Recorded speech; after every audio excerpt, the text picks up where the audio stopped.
ပစ္စည်းကလှတယ်မစိုးစိမ်းလုံးလေးသိချင်တော့ ဒီကောင်လားဒီကောင်သိ2000ဝန်းကျင်နဲ့ကျွန်တော်ရောင်းလိုက်မယ် ရောင်းစေပဲ ဟုတ် နော် တယ်ဟုတ်တယ် ဒါမှနဲ့လေအခုကစီးပွားရေးမကောင်းအခု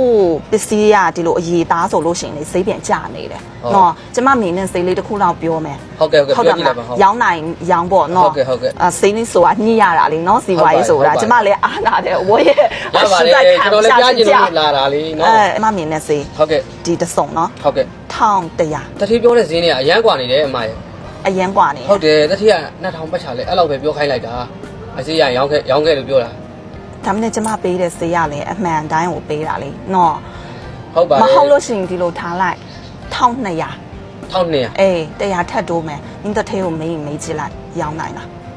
ကျွန်တော်အဲ့ဆို အေး တထင်းမေးကြည့်လိုက်အောင်မေး မေးကြည့်လိုက်လေ ဟုတ်ကဲ့ နော်